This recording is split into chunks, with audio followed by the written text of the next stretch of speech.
Jo. Môžem si vypadať. Ako poslanci rozhodli? Dobrý večer.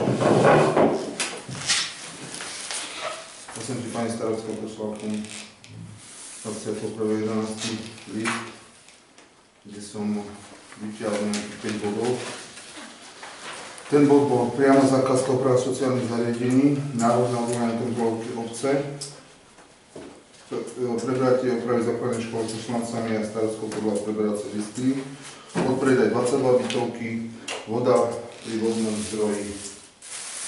Tieto body som poslal a chcel som mu, ja som tam milé hovoril, prečo som tieto body poslal a prečo som chcel na ne odpoveď. Pritom, keď som riešil všetko okolo tej vody, by som sa ešte sa vrátiť k tej vode, ma veľmi zarazilo jedna vec. Citujem vaše slova. Nasledovala žiadosť, ide o zápisnicu zo 7. zasadnutia obecného zastupiteľstva. To je k tomu bodu 5. Nasledovalo žiadosť SNS, kde pani starostka oboznámila poslancov o dohode medzi SNS a inžinierom Renkom, ktorý im prisúdil sprístupnenie ihriska.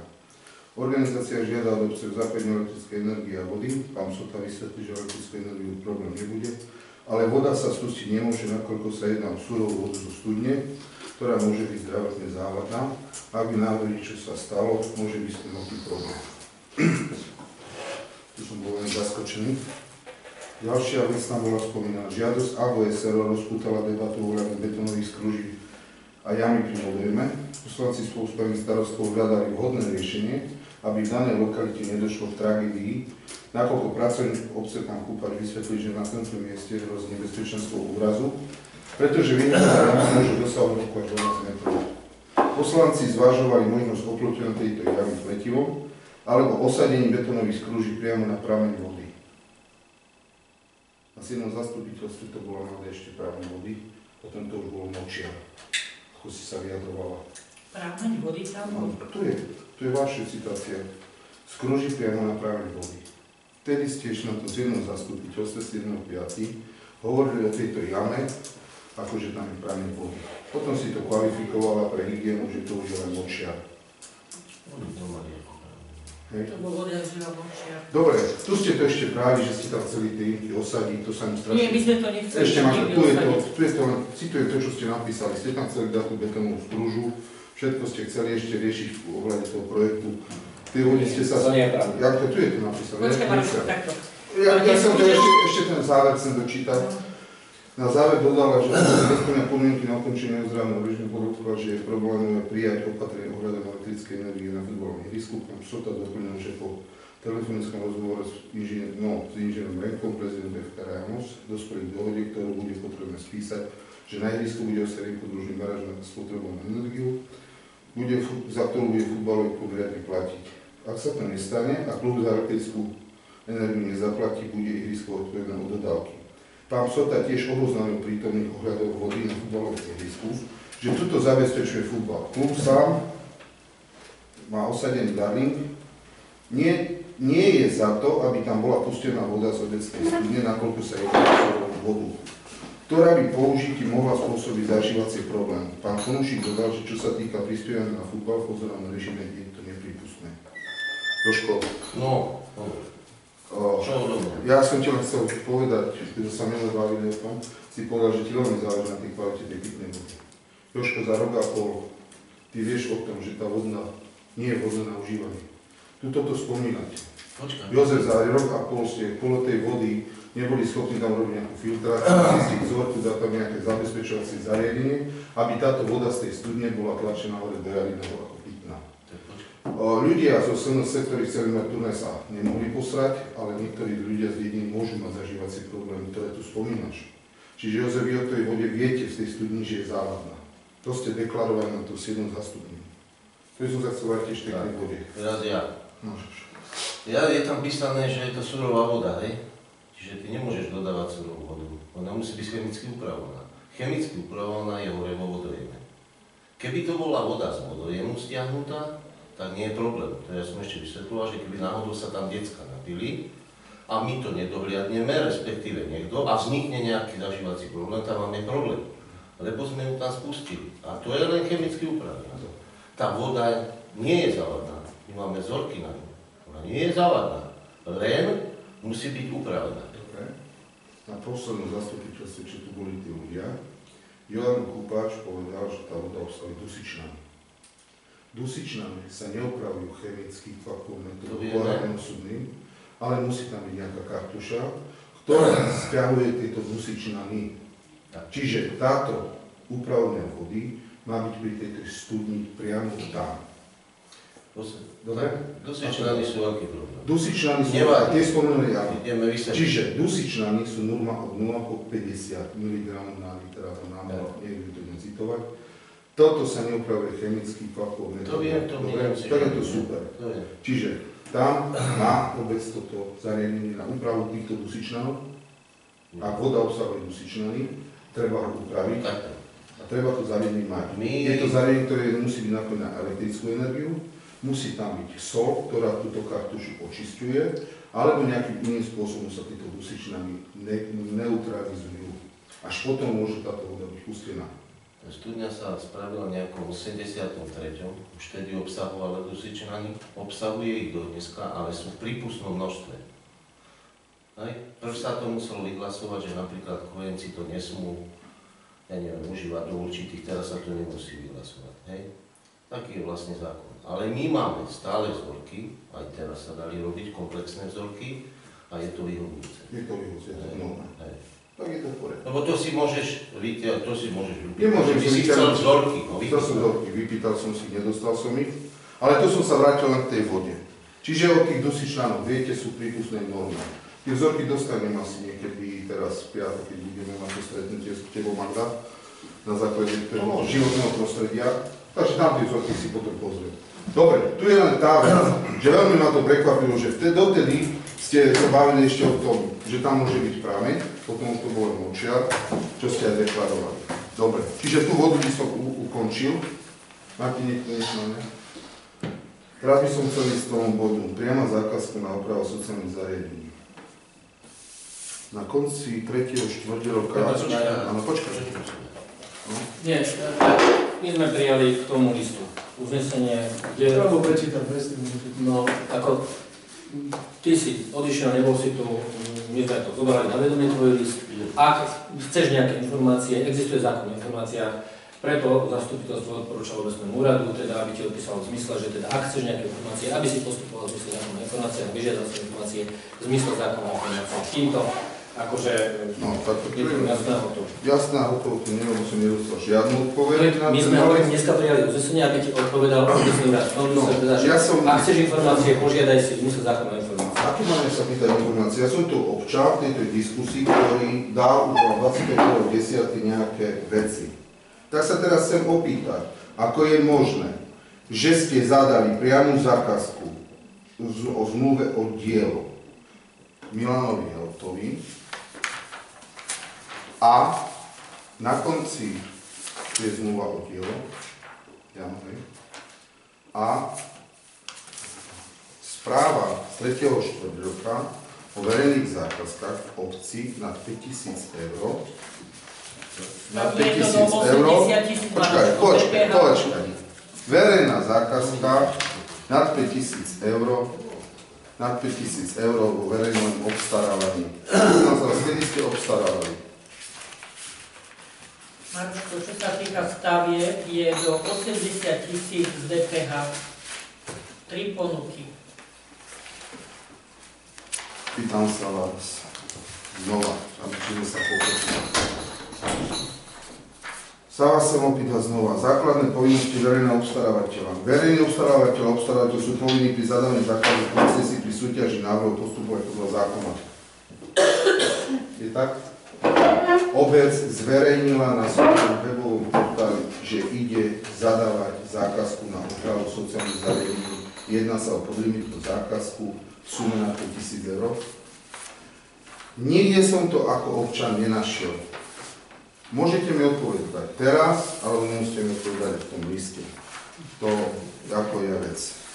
Ja by som mu chcel najprv, som si ju asi preklopil, ale vieme, o čo sa jedná. Tu ho mám, dobre? Súhrnná správa o zadávaní zákaziek nad 5 000 eur sa chcem vás opýtať, kedy ste túto zákazku zadali a ako ste postavili, keď na 23. zastupiteľstve ste sa dohodli, že dáte zmluvu o dielo pánovi Hautovi. Marian, nebudem sa tomu vydrať, je to v uznesení, daj si požiadať. Ja Zákon hovorí jasne, obec, alebo teda verejný obstarávateľ je povinný raz štvrťročne zverejniť, to je toto, zákazky, aké teda zákazky boli, podlimité zákazky do určitej hodnoty. Toto je zverejnenie. Na to, aké zákazky do akej hranice stačí prieskum trhu, netreba verejné obstarávanie, len prieskum trhu. Toto sme schválili, prieskum trhu tam bol, my sme to mali na zastupiteľstve, bola vybratá prieskum trhu zákazka s najnižšou cenou. Prečo klameš? Prečo klameš, Jano? Neklameš. Vy ste na obecnom zastupiteľstve dali priamo zákazku o zmluvu o dielo. Nikde ste nespomínali o tom, že vy ako obec, ktorá je verejný obstarávateľ, dávate túto zákazku na základe 3 cenových ponúk. Vy ste neoslovili nikoho, pretože keby ste oslovili niekoho, tak tú zmluvu napíšete v tom duchu. Vy ste ako verejný obstarávateľ diskriminovali iných uchádzačov, pretože títo nemali ani šajnu, že sa na toto niečo nevedie robiť. Iní ľudia, ktorí majú z firmy, sa nemohli zúčastniť. Pretože vy ste dali priamu zákazku o dielo. Keby ste tam dali zmluvu na základe prieskumu, na základe vyhotovných ponúk, by som to bral. Ale nemali ste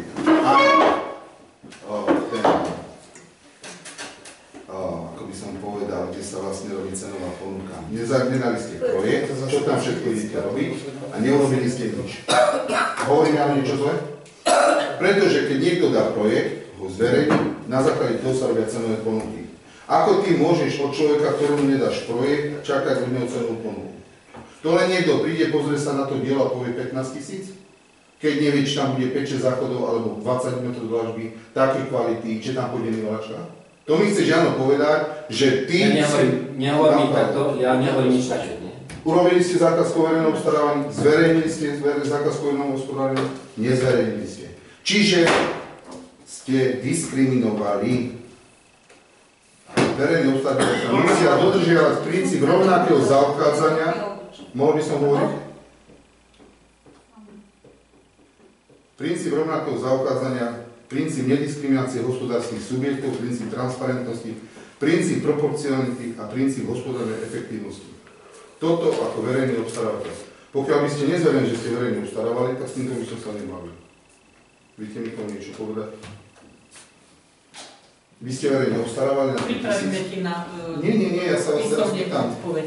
No, ja som vám tu 21.11. Ďalší bod. Návrh na odvolanie kontrolórky obce. Kontrolórka obce je zamestnancom obce.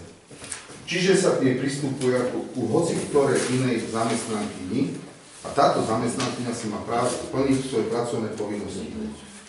Naša pani kontrolórka obce poberá plat v zmysle zákona 1,54 násobka hrubej mzdy v národnom hospodárstve.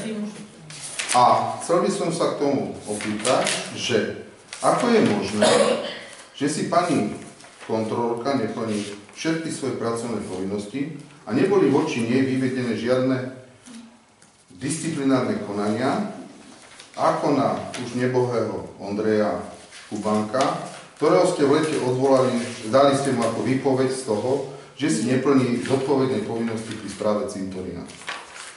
Pýtam sa, pani kontrolórka, teba.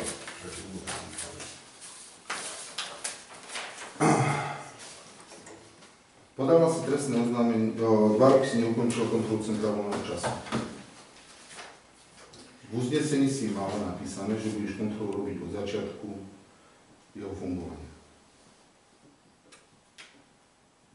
2 roky si neurobila túto kontrolu, čo si bola uznesená a začala si tie veci konať. Je to všetko o správach. Pre mňa ako pre zamestnávateľa, keď zamestnanec mi za 2 roky neurobí prácu, ktorú má, by malo dostať porušenie pracovnej disciplíny prvé. To je z môjho hľadiska. Nechcem vstupovať do nejakých vecí. Ďalej, na 27. zastupiteľstve si pani starostke povedala, že dodržiavaš, že ti pani starostka nemôže zadávať prácu, ty máš len kontrolovať smernice a VZDK. Je tak? Nájdem ti do vieťa z toho presne. Takže, zastupiteľstvo nemôže to skončiť. Ale Nebudeš to ty to vedieš, my sme k tomuto bodu, ktorý si poslal, prijali Nie, nejakú... nie je ukončené. Počkaj. Čo sa stresuješ? Čo si nervózny? My sme k tomu prijali uznesenie. Je Ak jasný. chceš informácie, Nie požiadaj si informácie. Ja teraz idem konať. Ja podávam návrhy a preto som vám povedal, že sa vám chcem prekonzultovať, aby ste neboli prekvapení z toho, čo konám. Podávam na úrad verejného obstarávania sťažnosť, že ste nepostupovali podľa verejného obstarávania. Dali ste napriamo zmluvu o dielo. To je prvá obálka. Druhá obálka ide na kontrolórku obce s tým, že zatajuje skutočnosti pri správe cudzieho majetku.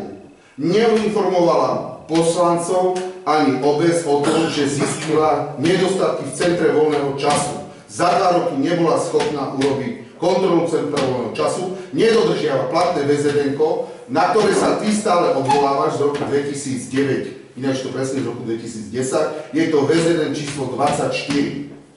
V tom je tam klauzula. Sú tam poplatky za prenajmy obecných pozemkov, prenajmy miest pod garáže, prenajmy za tieto výrobné a skladové plochy. Ja som na to stále bol, aké a čo? Čo nedodržiava ona? Tak čo? Parkuje na Nedodržiava? Pozor. Ja neviem čo. Ona nič nedodržiava. Ona mne prišla s tým, že sa nedodržiava to VZN. A poviem to prečo. Pani kontrolórka mala prísť na to, že sa nedodržiava VZN číslo 24 z roku 2010 v bode prenájom priestorov obecných pozemkov v sume 5 eur za meter štvorcový. Sa ospravedlňujem trošku, len som mi to rozsypal celý ten kontext, keď som čakal. Tu ho mám, hej. Platné VZN číslo 24 o poplatkoch. Predajné kancelárske priestory 15 eur meter štvorcový, skladové priestory 10 eur meter štvorcový, ostatné priestory, chodby, provizia 7 eur meter štvorcový, výrobné priestory 12 eur meter štvorcový. Služby výpisu z klientského zriešenou súvistou zmluvu. Toto je platné VZN, to sú písané v starostnom riadkom zo dňa 7.12.2010. Tu sú platné. Všeobecné záväzné nariadenie, ktoré ste si v roku 2015 išli schváliť, sa vytvára suma, položka, poďme, poplatky za prenajm obecných pozemkov, na ktoré sa odpovedaš, lebo ste dali pánovi Horňačkovi, pánovi Srnkovi, Srnákovi 4 eur ročne za prenajm súkromných na súkromné účely. A čuduj sa svete, že sa tu našiel bod C, Kurucar a syn SRV je riešený osobitnou zmluvou. Táto VZN, ktorú ste si vyšli pripraviť v roku 2015, ktorú máte na internete, ste mali mať podpísané ešte bývalým vedením 1.12.2014. Štefánom Rechku, čo je nepodpísané. Čiže toto VZN s tým dodatkom na pána Kurucara je neplatné. To nie je podpísané starostom obce. Ale čuduj sa svete, zápisnice číslo 7, pani kontrolórka, teraz hovorím na teba, sa objavilo Kurucar a syn v ozdravnom režime o príjmoch zvláštna zmluva. Pán Kurucar, a nehnevajte sa na mňa, ako je možné, že vaša firma platí za obecný pozemok 40 centov za meter štvorcový. Máte výmeru 7000 m štvorcových obecného pozemku. Podľa VZN, na ktoré sa odvoláva pán Konušík, máte platiť 5 eur za meter štvorcový. Vy máte nejakú zmluvu na 30 rokov s predkupným právom v celkovej sume 40 centov. Ani nie euro, ani 5, 40 centov. Pán Kurucar, máte 7000 m štvorcových. Ročne by ste mali platiť 35 000 eur za tento obecný pozemok. Vy platíte nejakých 2800 eur ročne. Pán Kurucar, za 5 rokov podľa tohto VZN platnú, na ktorú sa volá tu Jan, pri všetkých týchto zmluvách, by ste mali zaplatiť 35 000 eur, čiže za 5 rokov ste dlžní 150 000 eur. Ak by sme sa mali dívať podľa toho platného VZN, mali ste 2 roky na to čas, aby ste z toho VZN platné dali do poriadku. Ale vy ste boli takí, že ste ho dokázali napísať v takejto forme a boli ste takí schopní tam dať dátum 1.12., keď ešte bolo Mrenka v pozícii Richta. To neviem teraz, o čom hovoríš. No to hovorím o tom, čo ste dali do zápisnice číslo 7. Neviem teda, nebudem sa teraz s tebou hádať, ale len akože teraz normálne, ja sa ťa môžem povedať, že je normálny, ale poviem ti, že nie, lebo keby som ja mal, keď sme to vtedy si prenajímali a mal by som platiť 5 eur, tak asi by som ten pozemok, teda ja nie, ale Ondrej, tak asi by som ho rezervoval. Si predstav, že ja by som mal zaplatiť 35 000 ročné za nejaký prenájom. Tak asi teraz ti poviem to, čo ti poviem. Pokiaľ viem, tak máme ho na 30 rokov a na 10 rokov je zmluva, teda je, ktorú odsúhlasili vtedy, teda čo tu boli, poslanci, ktorú platím, myslím. Takže takto. Ale ja teraz sa nebudem s tebou hľadať, lebo rozumieš. Tak toto sa nehodí, lebo... Ja som ti už minule chcel povedať, že či máš rodinu, alebo akože chodíš tu, akože môžeš tu nás obťažovať, si normálny občan, to sedí, v poriadku. Vieme, že za 2 roky chceš kandidovať, to vieme, rozumieš, to, akože ti to nikto nebere. Ja som tiež kandidoval ako starosta. Po voľbách na druhý deň som zdvihol telefón, zablahoželal som víťazstvu kolegovi, povedal, povedal som všetko dobre. A keď som neviem, 5 rokov, 4 roky som čakal, ale ty, pán inžinier, hneď po mesiaci, 2 si nespokojný a robíš, ja ti poviem, nerobíš, momentálne robíš 90% starostské. Ja nehovorím, keby si bol chodil na všetky zasadnutia, tak určite som jeden z najväčších kritikov starostky, lebo takisto zhodné veci nesúhlasím s tebou, rozumieš? Ale, vieš, hovorím, akože nemám tebe slovo. Lebo ešte raz, ak by som, ja teraz neviem pátrať, koľko platí, Daška, ty vieš, koľko platia, čo je úradno, čo sú títo... Kurbári. No pán Turúca. Takže aby si to vedel, keby som ja mal platiť 35 eur za metrok sponsorov, tak by som tam musel predávať zlato, alebo by mi tam musela tiesť nafta. Končím s tým, ja sa nemám o čom s tým vyprávať. Ale môžeš vyprávať ďalej. Vy ste tu poslanec. Veď jasne. Pozor, toto čo rozprávate si uvedom, vy ste poslanec. No čak, ale ja som poslanec. Vy ste bol prvý, vy ste... Ale som aj človek. Dobre, však. Ale však ja som pán Turúca nič Pán Turúca, počkaj ma. Pozor, tu sú ešte dve témy. Ja som vás prišiel informovať o tom, čo idem robiť. Ja 5 roky idem podniknúť. Ale pán Turúca, ja by som to bral. Keby ste sa boli zachovali aj voči pánovi Horniačkovi, Srnákovi, o tom, o všetkom, že dobre, lebo vás žiadali, že tá cena je neprimeraná. Keby ste tak tvrdošine nestali za tým, že budete platiť 4 €, tak by som to bral. Že tu je nejaký ten rozmer, kde sa dá ako participovať. Ale teraz ide o to, keď pán Konušík tvrdošine hovorí, že musíš platiť 4 €, dobre, podpísali s nimi nájomné zmluvy, kde sa odvolávate na platné VZN z roku 2009. Jano, tak 4 €, aj tam 5 €, tak 5 € by to malo... Používaj moje meno, že ja sa na všetko, že ja sa stále odvolám na platné VZN. Kde sa odvolám na... V každom zastupiteľstve ťa mám vyčarnuté, o ktorom to VZN hovoríš. O VZN číslo 24 obecných poplatkov, Jano. Keď ho nevieš, tak si ho naštuduj. Ale nehovorím stále na každom zastupiteľstve o tomto VZN, to zase nemáš právo. Ak sa odvolávam, tak sa odvolávam pri tom, keď o tom hovoríme. Ty sa odvolávaš na platné VZN číslo 24. Prijali sme uznesenie k tomuto bodu. Nie, počkaj. Prijali sme. Ja by som navrhla... Ja som čakal 3 hodiny. Keby si bol seriózny, tak tieto doklady, všetky, ktoré máš, keby si bol seriózny, tieto doklady, ktoré nám tu teraz dávaš, o ktorých nevieme teraz reagovať, tak dopredu nám povieš, že čo, a my sa na to pripravíme. Ty tvoje heslo v tom liste,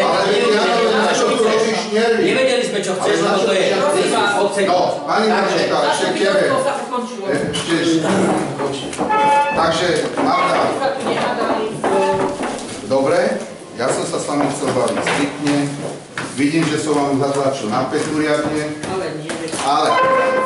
Dobre, žiaľ Bohu, budem musieť toto všetci podklady dať. Dovidenia. Ale ešte tu je aj Miloš, ktorý chcel tiež nejaké veci riešiť za seba, za občanov.